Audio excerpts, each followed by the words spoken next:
La commission des compétitions de la RFEF a rendu son verdict concernant les incidents survenus à la fin de la finale de la Coupe du Roi, qui a vu plusieurs joueurs du Real Madrid se retrouver dans une situation polémique. 3 cas ont été examinés, et les décisions prises varient en fonction de la gravité des faits reprochés. Antonio Rüdiger a écopé de la sanction la plus lourde. Le défenseur allemand a été suspendu pour 6 matchs de Liga à la suite du carton rouge direct reçu à la fin de la rencontre. Dans son rapport, l'arbitre Ricardo de Burgos a indiqué que le joueur avait lancé un objet depuis la surface technique sans me toucher. Après avoir reçu le carton rouge, il a dû être maîtrisé par plusieurs membres de l'encadrement et faisait preuve d'une attitude agressive. La fédération a confirmé cette suspension, qui s'appliquera en championnat. Toutefois, cette sanction devrait avoir un impact limité sur le plan sportif. Rüdiger est actuellement indisponible pour environ 6 semaines, en raison d'une opération au genou. Il purgera donc la majeure partie de sa suspension durant sa période de convalescence. Lucas Vázquez a lui aussi été sanctionné, mais de manière beaucoup plus légère. Il sera suspendu pour un match à purger lors de la prochaine édition de la Coupe du Roi. L'arbitre a noté que l'Espagnol avait protesté contre une de nos décisions, pénétrant de plusieurs mètres sur le terrain de jeu et faisant des gestes de désaccord. L'incident a été jugé comme une infraction mineure. Enfin, Jude Bellingham ne sera pas sanctionné.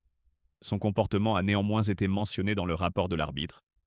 Une fois le match terminé, il s'est dirigé vers notre position avec une attitude agressive et a dû être maîtrisé par ses coéquipiers.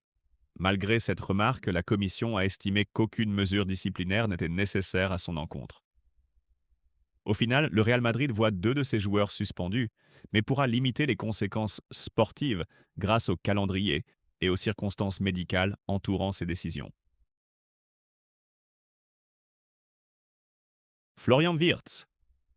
Un été brûlant en perspective pour le prodige allemand. Florian Wirtz ne cesse d'impressionner. À seulement 21 ans, le milieu offensif du Bayer Leverkusen réalise une saison étincelante, avec 9 buts et de nombreuses prestations décisives en Bundesliga. Élément clé du système mis en place par Xabi Alonso, l'international allemand est devenu l'une des pièces maîtresses de l'équipe championne d'Allemagne et attire logiquement l'attention des plus grandes écuries européennes à l'approche du mercato estival. Selon les révélations du média allemand Bild, le joueur aurait déjà en tête un plan clair pour son avenir. Il aurait même établi une sorte de hiérarchie confidentielle des clubs où il se verrait évoluer à moyen terme. En tête de cette liste, un nom revient avec insistance, le Real Madrid. À en croire le quotidien allemand, Wirtz considérerait le club mérengue comme l'environnement idéal pour franchir un cap supplémentaire dans sa carrière et viser les plus prestigieuses récompenses individuelles, à commencer par la Ligue des Champions, mais aussi, à plus long terme, le Ballon d'Or. Ce rêve de gloire n'est pas nouveau chez le jeune prodige. Très ambitieux, Wirtz assume pleinement son désir d'évoluer au plus haut niveau et de marquer l'histoire du football européen. Le Real Madrid, avec son palmarès unique et sa capacité à faire briller les jeunes talents, représente donc une destination de choix. Toutefois, la Casablanca n'est pas seule dans la course. Manchester City, fort de son jeu léché et de la stabilité apportée par Pep Guardiola, figure également dans le top 3 du joueur. Le Bayern Munich complète ce podium, preuve que le club bavarois conserve une certaine aura, malgré la montée en puissance de Leverkusen sur la scène nationale. D'ailleurs, le Bayern n'aurait pas dit son dernier mot. Toujours selon Bild, Uli Hoeneß, ancien président du club, et toujours influent au sein du conseil de surveillance, aurait déjà entamé des discussions avec Hans-Joachim Wirtz, père et conseiller du joueur. Un signal fort de la volonté du Rekordmeister de rapatrier l'un des joyaux du football allemand. Alors que l'intersaison s'annonce animée, le dossier Florian Wirtz pourrait bien devenir l'un des feuilletons majeurs du mercato. Si Leverkusen espère le conserver encore un an, la pression des géants européens pourrait s'avérer difficile à contenir. L'avenir de Wirtz est en suspens, mais une chose est sûre, tous les projecteurs sont braqués sur lui. Ancelotti, entre le Real Madrid, la Seleção et un pont d'or venu d'Arabie l'avenir de Carlo Ancelotti, actuel entraîneur du Real Madrid, s'annonce plus incertain que jamais. Annoncé depuis des mois à la tête de la sélection brésilienne, L'Italien devait initialement quitter la Casablanca à la fin de la saison pour entamer une nouvelle aventure avec la sélection. Mais un retournement de situation s'est opéré ces derniers jours, remettant en question cet accord qui semblait pourtant scellé. Selon les informations concordantes de plusieurs médias espagnols et brésiliens, l'accord entre Ancelotti et la fédération brésilienne est sur le point de capoter. En cause, des divergences majeures entre les différentes parties impliquées.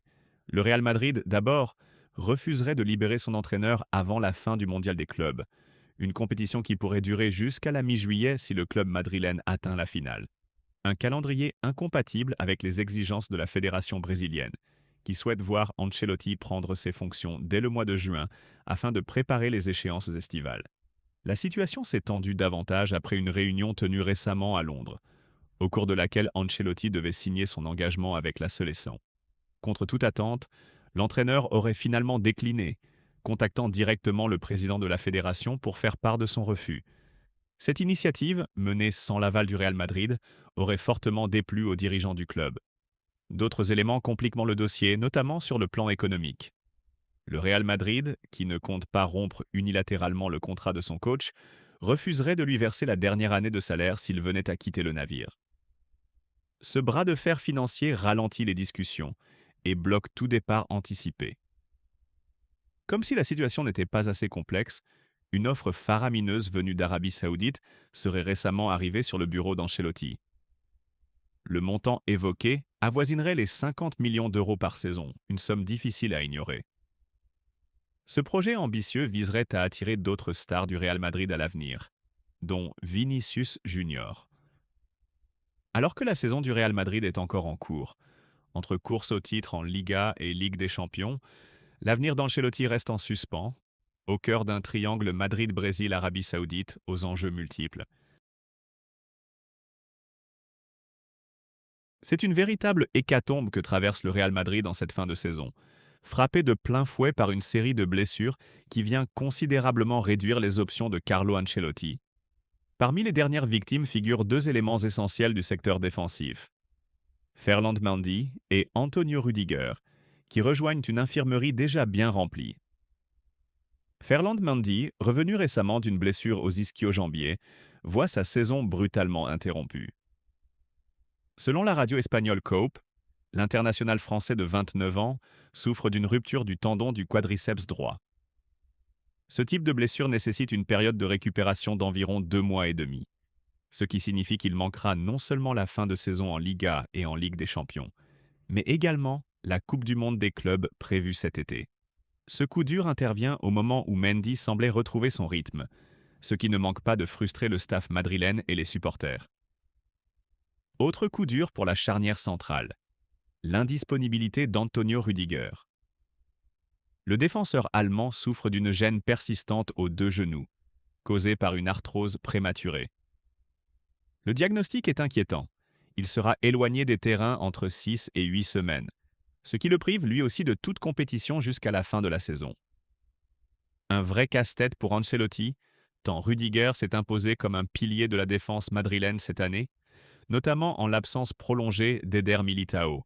Ces deux absences s'ajoutent donc à celle déjà actée d'Éder Militão, gravement blessé au genou en début de saison, et de Dani Carvajal, lui aussi écarté pour plusieurs semaines. Avec 4 titulaires potentiels indisponibles, le Real Madrid se retrouve dans une situation défensive critique à l'approche des échéances les plus importantes de la saison. La gestion de cette crise d'effectifs sera cruciale pour les Merengues, toujours en course pour un titre en Liga et en Ligue des Champions. Il faudra désormais compter sur des solutions internes, comme les jeunes du centre de formation ou des repositionnements tactiques, pour compenser ces absences majeures.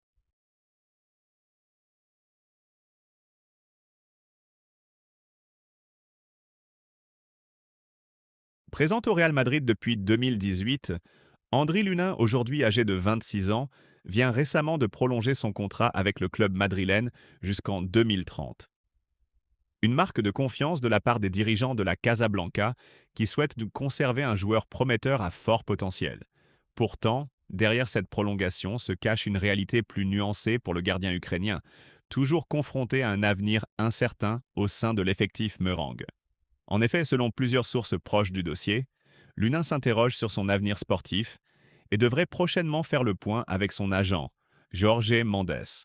Cette réflexion intervient dans un contexte où le Real Madrid envisage de prolonger le contrat de Thibaut Courtois de 2 années supplémentaires.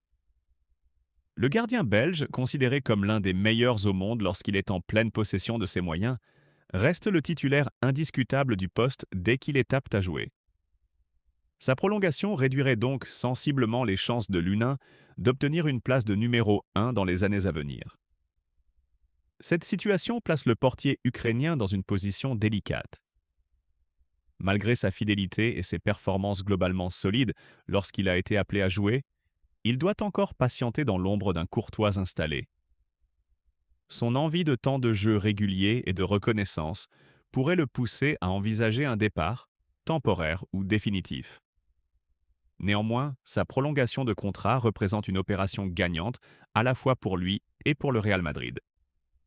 Le club espagnol sécurise l'un de ses joueurs de rotation pour les saisons à venir, tout en se ménageant une marge de manœuvre confortable en cas de prêt ou de vente. De son côté, Lunin garde la possibilité d'évoluer ailleurs sans rompre avec le Real. D'après le quotidien espagnol Marca, Galatasaray figure parmi les clubs les plus intéressés par son profil. Le club stambouliote aurait multiplié les démarches et les renseignements au cours de la saison écoulée. Toutefois, aucune offre officielle n'a été transmise à Madrid pour le moment. D'autres clubs européens pourraient se positionner dans les mois à venir, en fonction des mouvements sur le marché des gardiens. Lunin reste donc maître de son avenir. Avec un contrat long et une certaine visibilité, il pourra choisir au moment opportun une destination capable de lui offrir un rôle de titulaire sans pour autant fermer définitivement la porte au Real Madrid. Figure incontournable de l'histoire du Real Madrid, Jorge Valdano incarne à lui seul plusieurs dimensions du club madrilène. Ancien joueur élégant, entraîneur respecté et directeur sportif influent, l'Argentin continue, malgré les années, à faire entendre sa voix dans les sphères du football espagnol. Son regard sur l'actualité du Real Madrid est toujours attentivement écouté, tant à Santiago Bernabéu que dans les médias spécialisés. Invité à s'exprimer au micro de Movistar Plus, Valdano n'a pas hésité à livrer une analyse franche, voire cinglante, de la situation actuelle entre les deux géants du football espagnol, le Real Madrid et le FC Barcelone. Selon lui, les Blaugranas ont abordé cette saison dans l'incertitude, sans véritable repère ni certitude sur leur capacité à rivaliser avec leur éternel rival. Un flou qui aurait pu jouer en leur défaveur. Pourtant, c'est bien Barcelone qui a réussi à tirer son épingle du jeu dans les confrontations directes, en dominant à plusieurs reprises le Real Madrid. Une performance qui s'expliquerait, selon Valdano, non pas uniquement par les qualités sportives du Barça, mais aussi et surtout par un relâchement préoccupant du côté madrilène. Barcelone ne savait pas vraiment à quoi s'attendre cette saison, notamment parce que Madrid sortait d'un doublé retentissant en Ligue des Champions et en Liga, tout en recrutant Kylian Mbappé, ce qui leur a donné un coup de fouet moral, a-t-il affirmé. Une dynamique qui aurait poussé les Merengues dans un excès de confiance malvenu. On avait l'impression que Madrid se disait « J'ai tout gagné sans Mbappé. Avec Mbappé, je gagnerai tout sans avoir besoin de forcer. » Une déclaration à la fois lucide et critique, qui pointe du doigt une forme de suffisance collective. Pour Valdano, ce sentiment d'invincibilité, né des succès passés et renforcé par une arrivée aussi médiatique que celle de Mbappé, aurait conduit à un relâchement général dans le vestiaire madrilène. Un manque de combativité et de rigueur qui, selon lui, pourrait bien conduire le Real Madrid à une saison blanche. Un scénario rare et toujours traumatisant dans l'histoire du club. Dean Huijsen. Entre Real Madrid et Chelsea, la bataille fait rage. Le Real Madrid s'apprête à vivre un mercato estival décisif, avec pour objectif de renforcer un effectif qui a souvent dû faire face à des absences majeures cette saison. Parmi les priorités identifiées par la direction madrilène figure Dean Huijsen, jeune défenseur central de 19 ans, qui s'est révélé au grand public sous les couleurs de Bournemouth. Prêté par la Juventus, le joueur a su s'imposer en Premier League grâce à ses qualités physiques, sa lecture du jeu et sa maturité étonnante pour son âge, Séduit par le profil du joueur, le Real Madrid voyait en lui une solution idéale pour renforcer sa charnière centrale, notamment en prévision de l'avenir post-Rudiger et Alaba. Longtemps considéré comme en pole position dans ce dossier, le club espagnol doit désormais faire face à une sérieuse concurrence venue d'Angleterre. Chelsea est en effet passé à l'offensive. Le club londonien, qui prépare une reconstruction sous les ordres de son nouveau coach Enzo Maresca, a fait de Huijsen une priorité. Les Blues se disent prêts à lever la clause libératoire fixée à 60 millions d'euros par Bournemouth et souhaitent offrir aux joueurs un contrat de 7 ans. Un engagement fort, autant sur le plan sportif que financier, qui aurait déjà commencé à faire réfléchir le jeune international espagnol. Malgré un intérêt prononcé pour le Real Madrid, club dont il est supporter depuis l'enfance, Huijsen ne serait pas insensible aux garanties sportives et à la stabilité à long terme proposées par Chelsea. Ce revirement potentiel place le Real dans une position délicate.